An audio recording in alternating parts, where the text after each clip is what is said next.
Je voulais tout d'abord vous adresser mes meilleurs vœux pour cette nouvelle année et j'espère que cette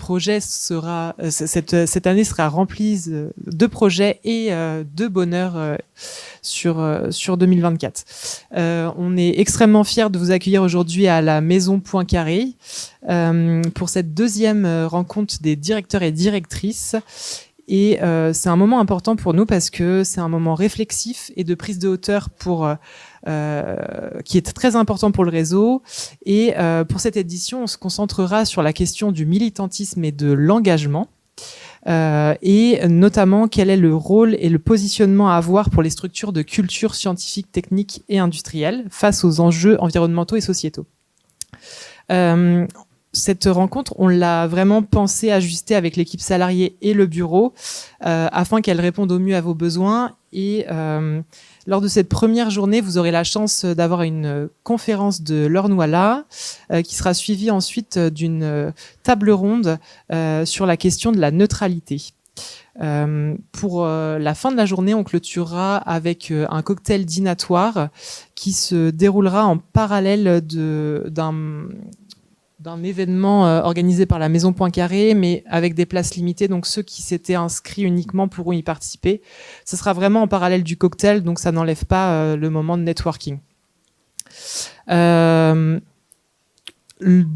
nous aurons la chance d'avoir une conférence de Raphaël Besson et ça sera suivi d'une série d'ateliers qui feront l'objet ensuite d'une restitution. Je souhaitais aussi en profiter pour vous présenter un peu l'équipe salariée de l'AMSTI que vous connaissez peut-être pas pour tous et toutes. Donc Caroline et Pauline, normalement, qui vous ont accueillis et qui vous ont transmis les badges à l'entrée. Caroline qui est du coup chargée d'administration et d'événementiel. Pauline qui est notre nouvelle chargée de communication qui est juste ici derrière en vert. Et du coup Renaud que vous avez croisé à l'endroit café qui est notre chef de projet animation de réseau. Et donc c'est sans eux évidemment l'événement n'aurait pas eu lieu, donc je les remercie.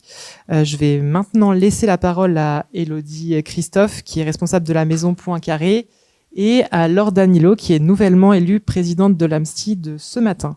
Donc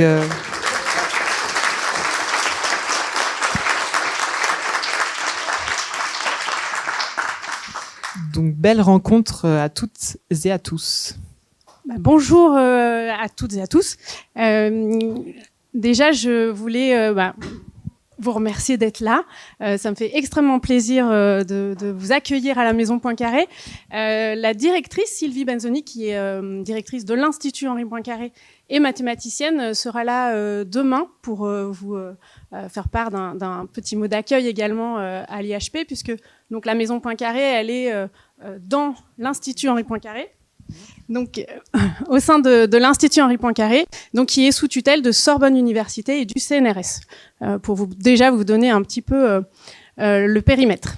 Je voulais vous partager les premiers chiffres, parce que comme vous le savez, donc on a ouvert le 30 septembre dernier. Ça c'est pas moi. Là je suis. Comment t'as fait? D'accord.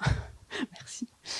Donc, on avait une inauguration le 27 septembre, donc 3 jours avant l'ouverture, avec en présence de Madame la ministre actuellement reconduite, Madame Retailleau, mais aussi de la présidente de Sorbonne Université, du PDG du CNRS, notamment, mais voilà, plus de 300 personnes invitées présentes, tous les contributeurs et contributrices du projet, les partenaires, mécènes privés, individuels, entreprises et aussi tous ceux qui ont travaillé, les scientifiques, ambassadeurs et ambassadrices du projet. On était nombreux. Le 30, une journée d'ouverture avec tout autant de monde. On était à près de 800 personnes. Alors on est un musée qui fait 600 mètres carrés sur l'exposition permanente. Donc vous imaginez que c'était avec un programme d'animation qui était vraiment dédié pour cette journée-là, des petites visites flash tout au long de la journée. C'était en plus l'anniversaire de naissance de Jean Perrin, qui est donc le père fondateur du CNRS et du Palais de la Découverte, mais aussi on est dans le laboratoire justement de Jean Perrin. Là, vous êtes dans l'amphithéâtre vraiment d'époque, 1926, du laboratoire. Il y a la salle de thé juste à côté. Il y a aussi son bureau, un peu plus loin dans le musée. Vous verrez tout ça certainement demain, lorsque vous aurez la chance de visiter la maison Poincaré. Alors, on a fait une vaste campagne d'affichage pour le lancement et médias, donc qui ont permis de toucher à travers une campagne RATP, une campagne à travers la ville de Paris, mais aussi avec Explore Média. C'est une plateforme qui a des contenus vraiment plus spécifiques concernant le progrès, la technologie, les sciences. Donc on a touché, voilà, les chiffres avancés, c'est 7 millions de personnes touchées, 118 millions de vues, ça paraît hyper impressionnant, mais effectivement, c'était un peu massif. La campagne média, elle s'est envolée, on a eu 80 médias, passages TV, radio, articles, presse, donc on compte plutôt ceux qu'on n'a pas eu que ceux qu'on a eu, tellement ça s'est emballé. Heureusement qu'il y avait des ambassadeurs et des ambassadrices parce que j'ai pas pu cloner la directrice de l'Institut Henri Poincaré. Donc là, voilà, c'est les scientifiques qui allaient vraiment sur les médias pour parler de ce musée parce que c'est vraiment un travail fort entre les chercheurs, les médiateurs, les scénographes, muséographes, mais c'est vraiment à la base les chercheurs qui ont contribué au contenu de cette exposition permanente. Alors les premiers chiffres de fréquentation, donc on a ouvert donc le 30 septembre jusqu'au 31 décembre. On a été fermé pendant les vacances scolaires parce que le campus est fermé. Et cette année, c'était un peu difficile de pouvoir ouvrir, mais on est à 19 100 visiteurs à ce jour. Donc vous avez un peu le détail ici. Beaucoup de jeunes, après 5900 jeunes de moins de 18 ans, 2018-25. Donc voilà, on a une forte proportion de jeunes. On a un taux de remplissage de 93% sur les samedis et les vacances scolaires. Donc en fait, on est plein. On n'a pas de billetterie parce qu'on a un petit problème de régie. On a quand même des problèmes. Hein. Mais voilà, donc on n'a qu'une billetterie en ligne pour le moment. On va arriver avec la bonne idée d'ouvrir une vraie régie. Mais voilà, grâce à la billetterie en ligne, il vaut mieux prendre ses billets à l'avance. Hein, si vous voulez conseiller à quelqu'un de venir, surtout qu'ils prennent les billets à l'avance, parce qu'en fait, on peut pas rentrer, sinon on ouvre à guichet fermé tous les samedis et toutes les vacances scolaires, et ça continue même là, au retour des vacances, tous les samedis sont pleins. La semaine, on accueille les scolaires. Alors là, c'était une trentaine de groupes non scolaires, et là, la slide d'après, c'est les animations. Les scolaires arrivent après. Donc on propose... Non, je vais aller vite sur celle-là et je vais passer au scolaire après. Donc on propose au musée des visites guidées, des sessions d'expérience holomat. Donc là, c'est une expérience en réalité mixte. Donc on a des lunettes HoloLens qui permettent de surimprimer des images numériques à la réalité. Donc on se voit les uns les autres, on voit ce qui se passe autour de nous. D'ailleurs, heureusement, parce que c'est une aventure collective qui est animée par un médiateur. Donc il faut vraiment voir ce qui se passe autour de nous et sur laquelle on a voilà, tout un scénario numérique qui se surimpose. Et puis on a des ateliers aussi pour les 12-16 ans, mais aussi pour les 7-11 ans. Alors, le musée, il s'adresse vraiment à partir de 12-13 ans, mais on essaye de déployer aussi une offre pour les plus jeunes, notamment pour toucher les enseignants premier degré, parce qu'on fait des formations pour les enseignants premier degré, donc on teste ce qu'on voudrait leur faire faire en classe avec ces ateliers-là. Voilà. Et pour les scolaires, justement, non, ça c'est les événements. Tout va bien. Donc côté événement, effectivement, on a un programme qui s'est lancé. On a touché à peu près 400 personnes sur les différents événements qu'on a lancés jusqu'à ce jour, avec des nouveaux formats, une rencontre. Donc on a proposé ce format-là. Un enregistrement du podcast, c'est l'oreille mathématique qui était déjà proposé dans cet amphithéâtre. Et puis avec le CNRS, puisque c'est notre tutelle, on fait des formats comme les visites insolites, les échecs inattendus, et on participe aussi. Et on arrive enfin au scolaire. C'est un peu notre cible première. de cette classe sur ces 12 premières semaines, moins les vacances scolaires, pour les scolaires.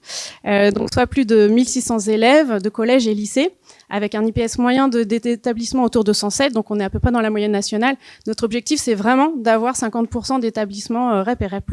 Donc là, on les tient et on priorise lors des inscriptions vraiment pour essayer de maintenir ce cap.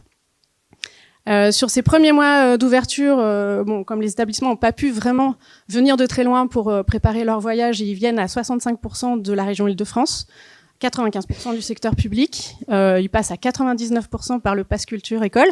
Voilà, ça marche bien. Et là, on devrait avoir beaucoup plus de classes qui proviennent de régions beaucoup plus distantes en France, mais on a aussi des enseignants qui sont venus avec leurs élèves d'Allemagne, de Belgique et du Canada. Donc voilà, ça commence déjà aussi à dépasser nos frontières. Voilà, c'était un premier mot pour vous donner quelques chiffres, un petit aperçu. Donc là, pour l'instant, nous, on essaye de recruter, c'est ce qu'on va faire là en ce début d'année pour ouvrir de nouveaux créneaux, pour accueillir plus de scolaires et plus de groupes, puisque là, on est à peu près au tiers de notre jauge scolaire qu'on peut atteindre, parce qu'on est on n'est pas gros, donc après c'est les murs qu'il va falloir pousser, mais ça c'est une autre histoire. Voilà. Merci. Merci Élodie et merci de nous accueillir dans ce beau lieu. J'en profite aussi pour remercier Sylvie Benzoni qui n'a pas pu nous rejoindre, mais qui je crois passera demain. Bastien, c'est cela ? Donc directrice de l'IHP. Tant que je suis dans les remerciements, je remercie aussi le ministère de la Culture qui nous apporte un soutien financier pour l'organisation de cette manifestation. Et puis, comme tu l'as dit, Bastien, les personnes qui ont été à l'œuvre pour proposer cette journée. Donc, bien évidemment, l'équipe salariée réunie autour de Bastien, équipe qui s'est beaucoup renouvelée, renforcée, mais aussi le bureau, le CA et donc ces élus qui travaillent aussi d'arrache-pied pour proposer des choses qui, nous l'espérons, soient à la hauteur de vos attentes. Après ces remerciements, je voulais moi aussi vous souhaiter, c'est la coutume, je dirais, des vœux. On a le droit jusqu'au 31 janvier, paraît-il. Donc des vœux bien évidemment emplis de réussite pour la CSTI. Et puis, je dirais même pour aller encore plus loin, ça va être en phase avec le thème de nos rencontres. Gardons l'espoir que la CSTI puisse être un puissant outil pour changer le monde. On a le droit de faire des vœux fous quand on est en début d'année. Et voilà, je pense que c'est assez en phase avec le thème des questions d'engagement et de militantisme qu'on va aborder aujourd'hui. Bastien l'a dit tout à l'heure, du coup je suis fraîchement élue à la présidence de l'AMSTI. On est dans l'intégralité du CA, je pense qu'on est tous animés par la volonté de pouvoir avancer sur un certain nombre de chantiers qui sont ouverts et d'autres qui sont à ouvrir. Dans le cadre de notre plan stratégique, on a un plan stratégique qui a été voté en 2022 qui court jusqu'en 2026 et dans le cadre de ce plan, bien évidemment, le CA actuel et le bureau actuel vont pouvoir présenter la feuille de route qui leur sera propre, mais dans ce cadre-là. On a parlé du coup de nouvelles de cette élection, mais cette élection en a entraîné une autre puisque j'étais jusqu'alors vice-présidente animation de réseau et donc ce poste a été aussi pourvu ce matin par du coup la candidature acceptée également par le CA de Bertrand Thibault ici présent, donc directeur de la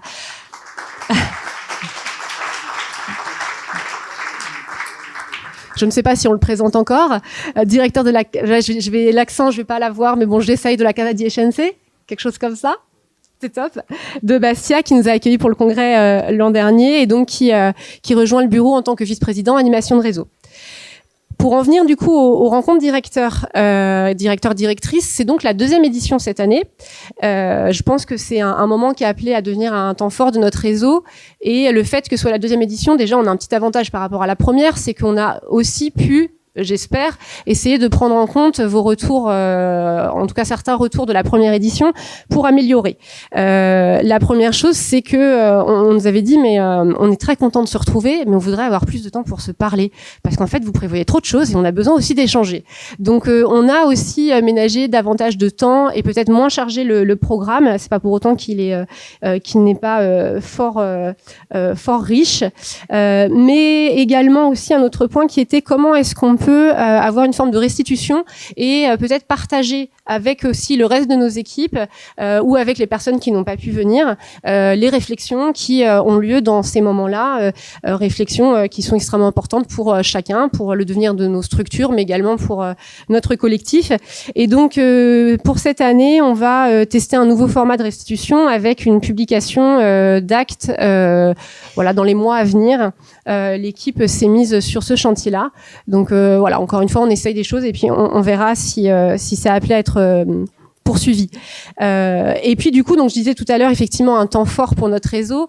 Moi, je suis persuadée que ces rencontres, c'est un moment vraiment qui doit être dédié à des échanges stratégiques. On parle avec des fois des mots qui peuvent paraître un petit peu pompeux d'incubateur d'idées, mais finalement, c'est aussi voilà, démontrer que notre réseau, il a aussi plein de choses à apporter, plein de choses à construire et à co-construire. Et je pense que il y a plein de réflexions stratégiques qu'on peut se poser les uns les autres, et c'est le bon moment effectivement pour pouvoir partager tout cela et réussir à dessiner pas une mais des voies qui peuvent nous correspondre lors de ces rencontres. J'en viens au thème, du coup, sur les questions d'engagement et de militantisme, pour vous exposer un petit peu le sens du choix de ce thème. Et avant, déjà, je vais rendre à César, ou plutôt à Philippe Guillet, l'initiative de ce thème, parce que c'est toi qui avais lancé l'idée il y a... Je ne sais plus exactement quand, mais il y a quelque temps dans un congrès. Je pense que tu traduisais ainsi assez bien les questionnements qui agitent beaucoup d'entre nous. Et du coup, ce questionnement, c'est finalement, on dit souvent la CSTI, c'est neutre. On porte souvent ça en étendard, la neutralité de la CSTI. Mais finalement, est-ce qu'on est vraiment neutre? Ça veut dire quoi, être neutre? Quand on fait des choix d'expo, des rapprochements de thèmes ou autres, là, je vais même pas très très loin hein, dans la non-neutralité, mais voilà, ça, je pense qu'on est juste, mais on n'est pas forcément neutre. Est-ce qu'on est engagé? Je vais pas répondre là, moi, en 3 minutes, puisque sinon on n'aurait pas besoin de faire ces journées qui ne répondront pas non plus, mais qui apporteront des éléments. Mais d'une certaine manière, je pense qu'on est tous engagés parce que je pense que tous ici, on croit dans la... On a des croyances aussi. On croit dans la pertinence, dans le rôle, dans l'utilité de la CSTI pour œuvrer à aller aux évolutions de la société. Du coup, la question, à mon sens, c'est aussi peut-être une question de degré de cet engagement, des méthodes qu'on utilise, des approches, et en tout cas, les problématiques, qu'elles soient environnementales, sociales, démocratiques, de plus en plus prégnantes qu'on connaît, nous amènent à nous questionner de plus en plus sur ces degrés d'engagement. Et donc, ces journées, l'idée c'est de pouvoir un peu, donc on l'a dit, phosphorer, réfléchir ensemble, mais aussi nous bousculer un petit peu, qu'on puisse voir aussi qu'est-ce que l'extérieur peut nous apporter. Et donc c'est pour ça que, alors ça vous surprendra pas parce que c'est assez classique de faire appel à des intervenants extérieurs, mais je dirais que dans le choix qu'on a fait des intervenants extérieurs, on a aussi voulu avoir des gens donc qui ne font pas partie de notre réseau, qui sont en capacité de venir aussi peut-être un peu appuyer un peu là où ça fait mal ou là où ça questionne, et peut-être un peu nous faire davantage réagir, et donc j'espère que ce sera le cas et que du coup les échanges n'en seront que plus riches.